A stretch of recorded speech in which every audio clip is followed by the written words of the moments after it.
Hello, thank you for joining with me. We are in A Course in Miracles workbook for students, lesson 181. I'm reading out of the complete and annotated edition released this year, edited by Robert Perry.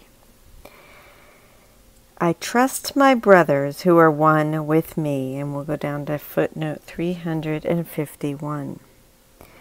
To trust someone is to have a firm conviction in that person's goodness, to give your trust to what is good in him, as the text puts it. This does not mean, however, that we must trust that person's behavior will always express his goodness.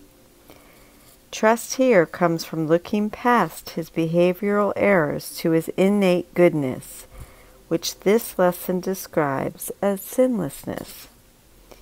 It is this purity that lies past his seeming sins that we are trusting.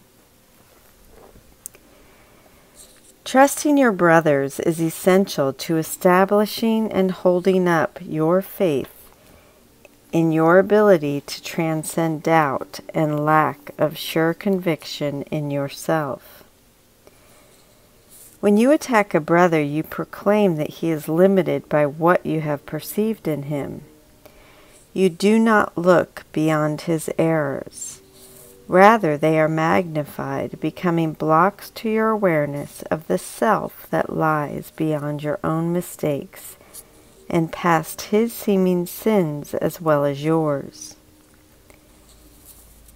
Perception has a focus. It is this that gives consistency to what you see. Change but this focus, and what you behold will change accordingly.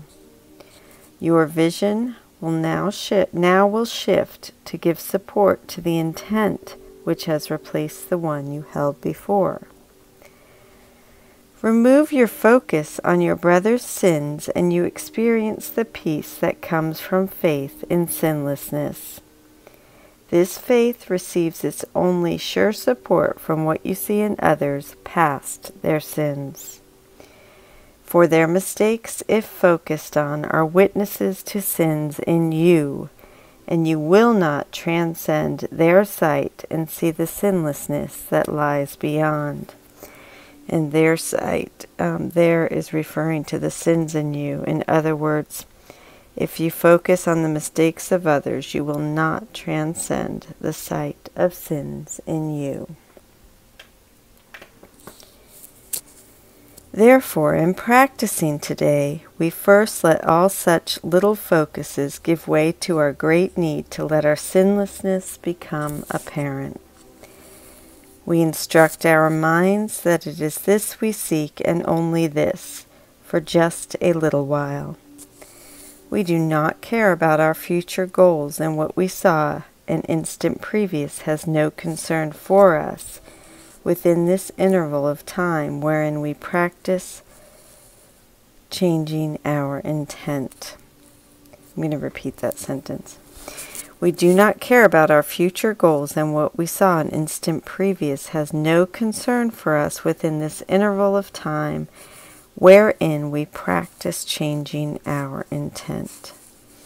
We seek for innocence and nothing else. We seek for it with no concern but now.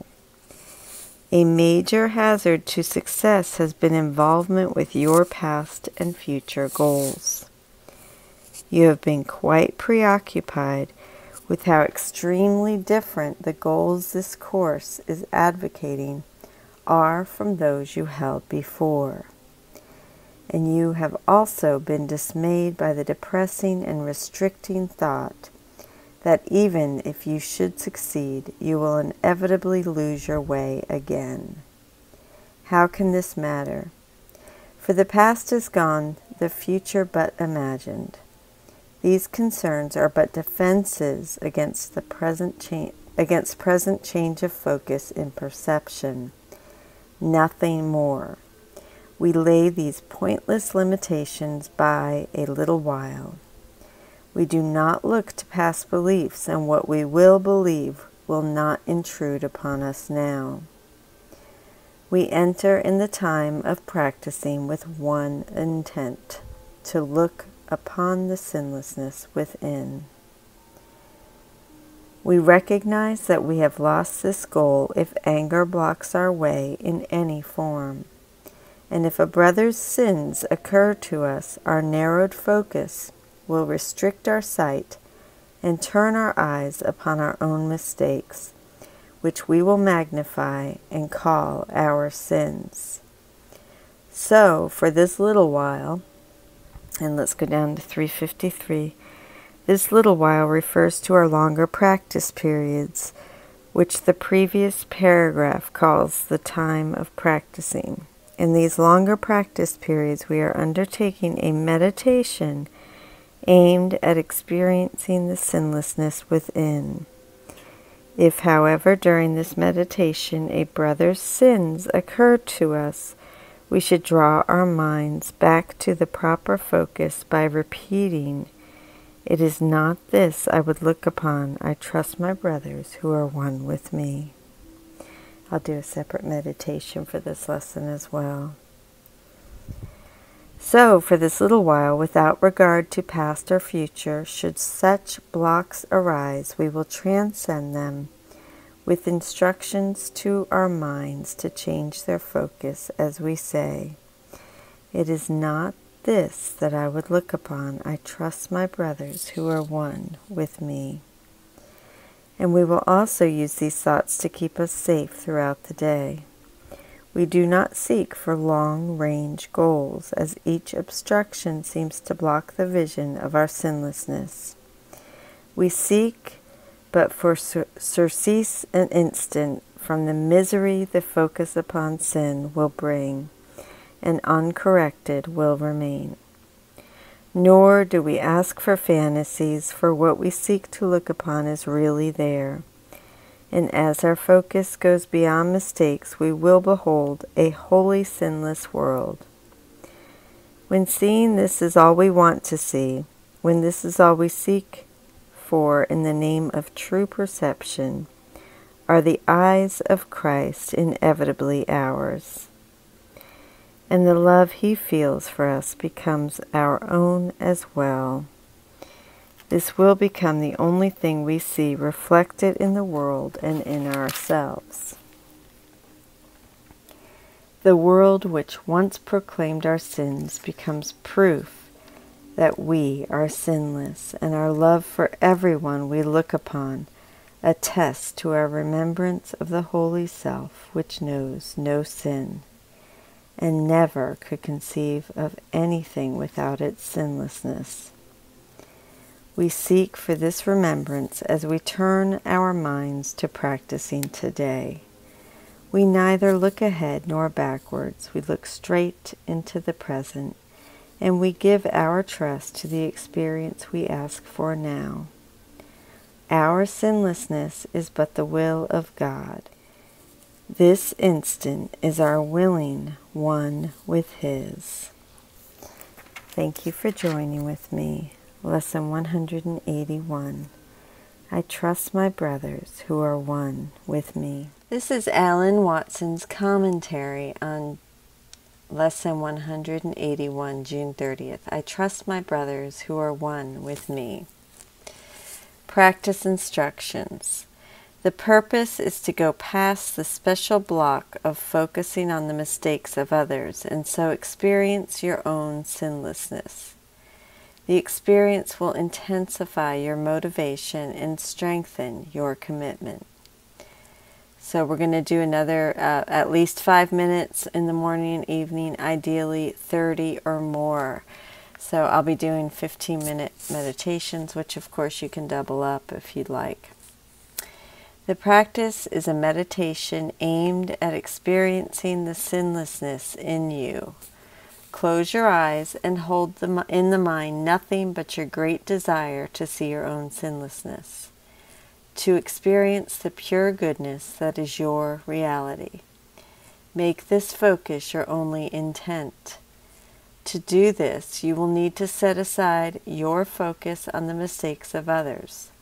This focus has been disastrous. It has caused those mistakes to fill your vision and show you a sinful world. This sinful world has then acted as a constant witness to the sinfulness in you. To see the sinlessness in you, then, you will have to banish from your mind any thought of the errors of others. If during your meditation your mind starts dwelling on someone's wrongdoing, then quickly repeat, it is not this that I would look upon. I trust my brothers who are one with me. It is not this I would look upon. I trust my brothers who are one with me. I will do a separate meditation if you'd like to join me for that. You will also need to set aside all concerns about past and future. Don't let your ego tell you that the goal of seeing your sinlessness is just too different from your past goals, and that this new goal, by eclipsing of your old goals, will threaten your happiness. Don't let it tell you that even if you should gain a glimpse of your holiness, you will inevitably lose your way again. Such concerns about past and future are really just subtle defenses against present change. Refuse to let your mind be drawn off into these defenses. Hold an absolutely single focus. We enter in the time of practicing with one intent, to look upon the sinlessness within. And then remember, at 1 or 2 minutes as the hour strikes, reduce if time does not permit. Do a shorter version of the morning and evening meditation aimed at experiencing the sinlessness in you. Then thank God for His gifts in the previous hour and ask Him for His guidance in the coming hour. Response to temptation: whenever you want to focus on someone's mistakes, repeat, it is not this that I would look upon. I trust my brothers who are one with me. Realize that your focus on his mistakes is an obstruction blocking the vision of your own sinlessness.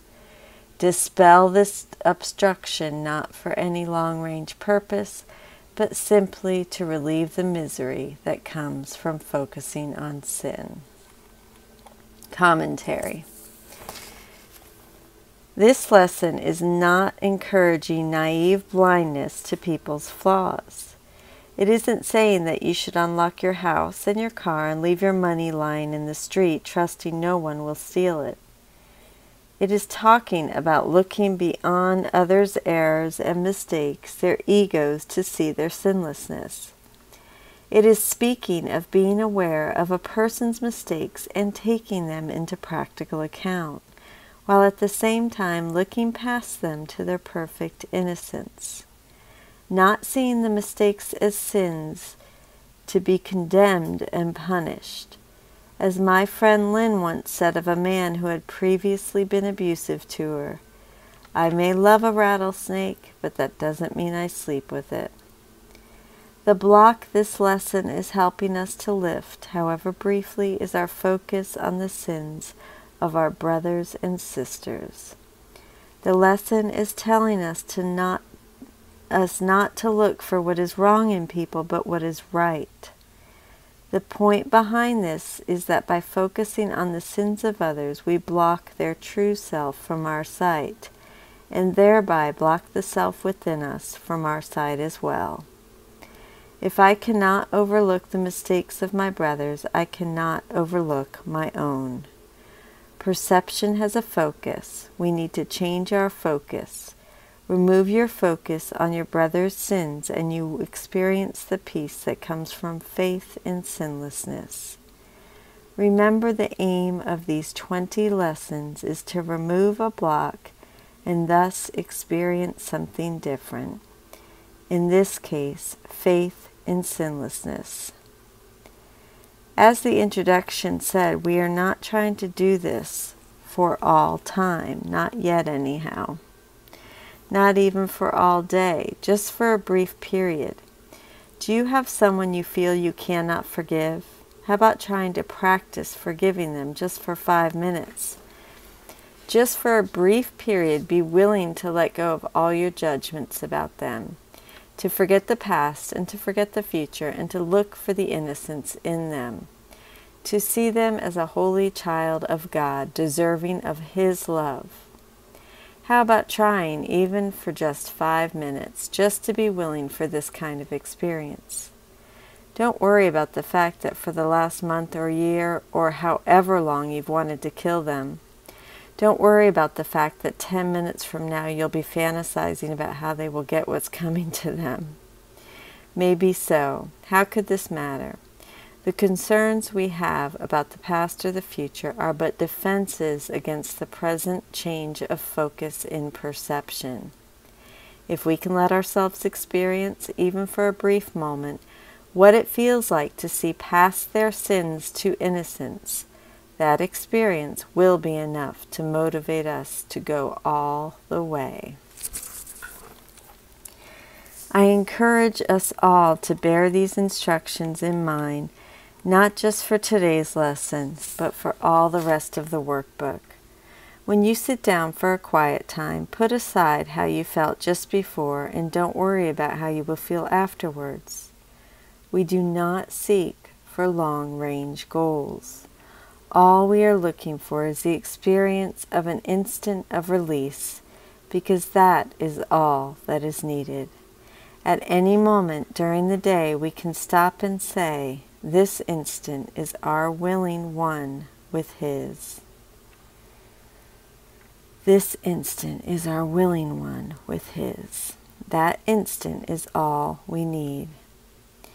Somehow we seem to think that we can shift from total egoity to immediate spirituality. We think that if we spend 5 minutes with God in the morning, the rest of the day ought to be totally transformed immediately. Our resistance is simply too great for that to happen. We have overlearned the ego's lessons, and unlearning them will take some effort. The ego tells us this isn't working because we forgave our brother in those 5 minutes in the morning and spent half the rest of the day dreaming up ways to make him or her suffer. But something is happening. The ego is trying to make us guilty because it knows something is happening. Those 5 minutes when we lay our judgment aside bring us to an experience of inner peace that we have never known before. And we know a good thing when we see it. Our motivation to forgive will grow and grow and grow. The experience of surcease and instant from the misery the focus upon sin will bring will be such a relief that we will seek it again and again until it grows to encompass our entire mind all the time. All it takes is the willingness to practice. Thank you so much for joining with me. Lesson 181.